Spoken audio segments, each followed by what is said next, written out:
जैसा कि हम सभी जानते हैं, भक्ति की शक्ति को शुद्ध करने के लिए श्री सुखदेव गोस्वामी जी ने अजामिल की कथा बताई गई है। अजामिल का चरित्र बताया है, उनका वर्णन किया है। अजामिल कान्य कुब्ज यानी कि वर्तमान कन्नौज में वहाँ का निवासी था। उसके माता पिता ने उसे वेदों का अध्ययन करने के लिए जो विधि विधानों का पालन करके पूर्ण ब्राह्मण बनने का प्रशिक्षण दिया था, किंतु अपने विगत कर्मों के कारण यह युवक ब्राह्मण किसी तरह से एक वेश्या के प्रति आकृष्ट हो गया और उसकी संगति के फलस्वरूप वह अत्यधिक पतित बन गया था। ब्राह्मण का पुत्र होकर के, वेद पाठी होकर के सबका अध्ययन करने के बाद भी जब उसने देखा कि एक वेश्या को जंगल में गया था और एक वेश्या के साथ किसी और को अपनी इच्छा पूर्ति करते हुए देखा उसने, तो इसकी भी इच्छा जागृत हो गई और मति भ्रष्ट हो गया। वो उस वेश्या को पाने के लिए सब कुछ भूल गया और अंत में अपने ब्राह्मण कुल का धर्म नष्ट करके और उस वेश्या से शादी भी कर ली। लेकिन उसकी क्या दुर्गति हुई, ये हम कल के अध्याय में श्रवण करेंगे। वीडियो को एंड तक जरूर देखिएगा। वीडियो पसंद आए तो अपने दोस्तों के साथ शेयर जरूर कीजिएगा। भागवत से हमें बहुत कुछ सीखने को मिलता है, तो प्रतिदिन अगर हम एक एक श्लोक का भी अध्ययन करें, उसका अर्थ समझें, तभी भागवत पढ़ने का या श्रवण करने का पुण्य प्राप्त होता है, शक्तियाँ मिलती हैं, उससे हम ज्ञान अर्जन कर सकते हैं। यद्यपि भागवत पढ़ने का कोई मतलब नहीं है। भक्तों, श्रीमद् भागवत के 9 अध्याय और 24वां श्लोक में भगवान श्रीमन नारायण बतलाते हैं, यान्ति देवव्रता देवान पितॄन यान्ति पितृव्रता भूतानि यान्ति भूतेज्वा यान्ति मद्याजिनोपि। अर्थात जो लोग देवताओं की पूजा करते हैं वे देवताओं के बीच जन्म लेंगे। जो लोग भूत प्रेतों की पूजा करते हैं वे उन्हीं के बीच जन्म लेंगे। जो लोग पितरों की पूजा करते हैं वे पितरों के पास जाते हैं, और जो लोग मेरी पूजा करते हैं वे मेरे साथ निवास करते हैं। प्रकृति के विभिन्न गुणों के प्रभाव के कारण जीवों में नाना प्रकार की लालसाएं पाई जाती हैं, इसलिए वे विविध गंतव्यों को प्राप्त होने के योग्य होते हैं। जब तक मनुष्य भौतिक रूप से आसक्त रहता है, तब तक वह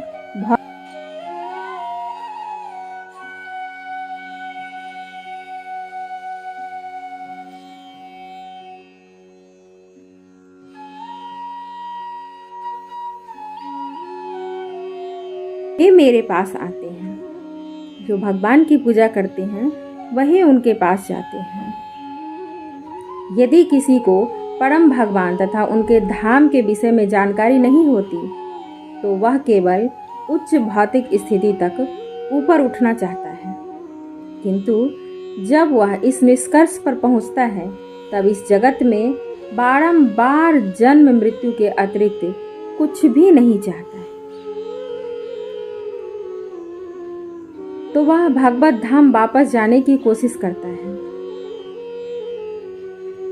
यदि वह इस गंतव्य को पा लेता है, तो फिर उसे इस भौतिक जगत में वापस आने की आवश्यकता नहीं रह जाती। मानव जीवन के 4 उद्देश्य हैं: धर्म, अर्थ, काम तथा मोक्ष। सामान्यतः मनुष्य सिर्फ 3 की ही कामना करता है, लेकिन जो भक्त होते हैं उन्हें इस जीवन में भी और अगले जन्म के लिए भी भक्ति मार्ग को चुनता है। भगवान तक वो किस तरीके से पहुंच सकता है, उसी मार्ग को चुनता है। शुद्ध भक्तों पर भगवान की विशिष्ट कृपा सिर्फ यही होती है कि उसे धर्म, अर्थ तथा काम को प्राप्ति के लिए किए जाने वाले वृथा श्रम से बचा लेते हैं। किंतु यदि कोई इन लाभों को चाहता है तो भगवान उसे अवश्य प्रदान करते हैं। भक्त कहता है, हे भगवान, क्या मैं पुनः आपका दासानुदास बन सकूंगा जो आपके श्री चरण कमल की शरण लेते हैं।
जिस प्रकार गोपियाँ भगवान की दास भक्ति प्राप्त की, भगवान को प्रेम से रिझाया, भगवान के प्रेम में हमेशा मग्न रहती थी, उसी प्रकार की भक्ति प्राप्त की। जब तक हम भगवान के दास और अपने आप को दास नहीं मानेंगे, भक्ति कैसे प्राप्त कर सकते हैं।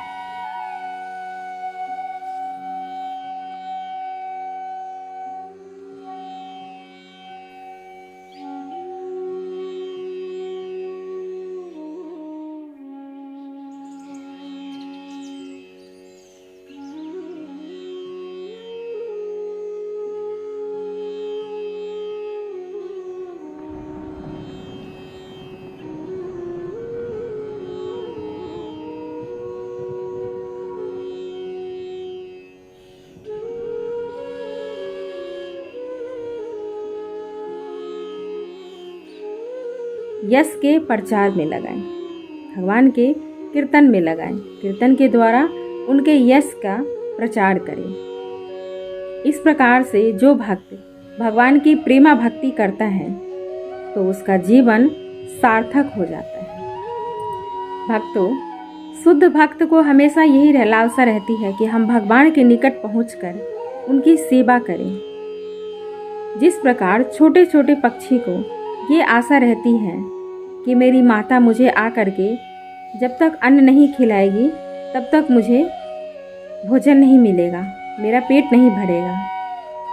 जिस प्रकार गाय के बछड़े को बाहर से कितना भी खिला दीजिए, लेकिन जब तक वो अपने माँ के थन का दूध नहीं पी लेता है, उसका पेट नहीं भरता है, उसको संतुष्टि नहीं मिलती है। जिस पतिव्रता स्त्री का पति विदेश गया हो, वह कैसे खुश रह सकती है? जब तक उसका पति उसके समीप ना आ जाए तब तक उसे प्रसन्नता नहीं मिल सकती है।